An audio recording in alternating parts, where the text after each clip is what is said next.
Hello everybody, today in front of me I have Xiaomi Redmi Pad, and in this video we would like to demonstrate how you can set up and use the nearby share function on this device.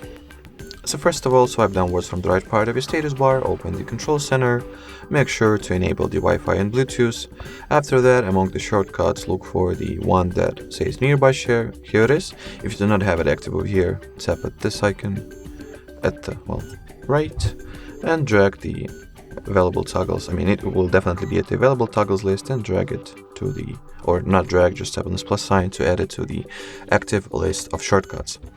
So once this is out of the way, touch and hold the nearby share icon, turn this toggle on, then you can rename the device or change the account, rename the device if you want to, switch the device visibility modes between hidden contacts or anybody who is in range, change the data mode that will be used for the file transferring.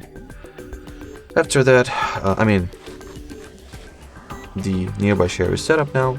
Now we can just go ahead and test it out, see how well it works. I have this another tablet in front of me, so I'll use it to send something to my actual Xiaomi device. So photos, I'll open up the photos, choose some file,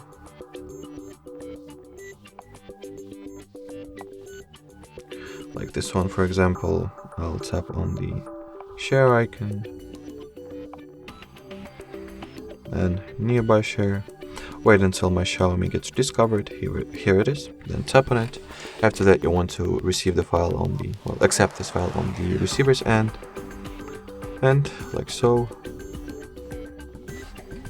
we've successfully gotten this little image, or file rather, transferred. Alrighty, so that would be it. Thanks for watching, and bye bye.